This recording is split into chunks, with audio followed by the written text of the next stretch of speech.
Actually, my favorite movie of 1939 is The Man in the Iron Mask. Oh. Louis Hayward and directed by James Whale, who did Frankenstein. I saw, I guess, the remake of it with Leonardo DiCaprio. Yeah, and then they also, but they had a big remake in the 70s, the Richard Chamberlain version that they showed on the Hallmark Hall of Fame. Is this where the twin takes over the castle? Because the remake is so stupid. First of all, I mean, I'll suspend my belief, as you have to in the arts, for things. Identical twins? I'm not unreasonable. Yeah. But he's in an iron mask for 6 years, and when they take the mask off, his skin is perfect, and he looks exactly like the guy who's been living as the king for 6 years. Exactly. Okay. Yeah. I'm not talking about that one.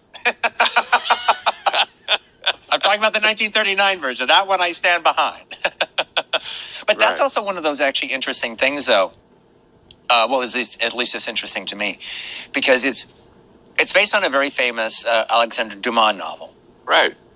Okay, so Three Musketeers. Yeah. It's the same author, right? The same author, and same era. And it's also a sequel to that. D'Artagnan and the Three Musketeers are characters in it. There's certainly characters in the DiCaprio movie. No, but they're characters in the book. Right. It's part of it. Gabriel Byrne, I think, plays. Again, you keep referencing the. I don't know. I think Tim, your boy, Tim Roth, I think, is in it. I don't think he's in that one. I don't think he's he's in that. The one where they have the ladder fight, all right? It was called The Musketeer.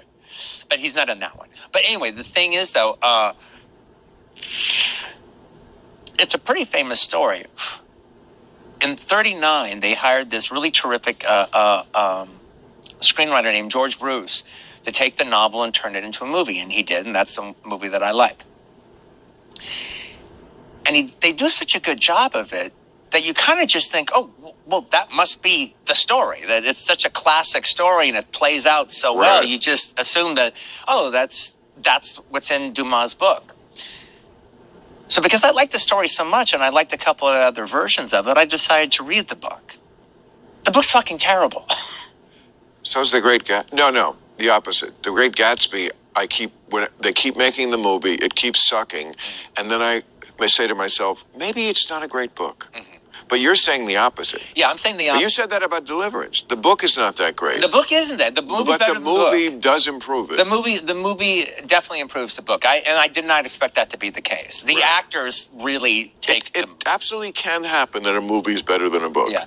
But one of the things I talk about in the Deliverance thing, and I want to get back to the Man in the Iron Mask thing, but the one thing I was talking about in the Deliverance thing is, in most cases, a movie can't help but be a reduction when it comes to the book. Right. You can't help it. It's just what it is. Can't include everything. Yeah, it's just what it is. That's kind of not the case with Deliverance. I can imagine John Borman reading the book and thinking, oh shit, I can do something with this. Right. Oh, I can cast this well. Right. And actually going down the river, seeing that will be important. Right. Seeing the trees, that will be important. This environment will be, I've got something to do here. Right. It's not like I have to figure out, what do I lose? What can I add? Let's get started. And that doesn't happen that often. He's a visual stylist anyway. So. Right. Let's get started on storyboarding the ass fucking scene. I want to see pictures. I want to see drawings. But really, when you think about it. But let me finish my thought on the Man with the Iron Mask. The thing that was cool about that, though, as I'm reading, I'm like, oh my God. I realized that this screenwriter, George Bruce, kind of invented the story that we all know. And just grafted it onto his screenplay. And now we all think that that's the story. Oh. But the thing that's funny is, okay, when they do the Richard Chamberlain version, in 1979, they did a version with Beau Bridges playing the two guys. Beau Bridges. And in each case, they hadn't read the book either.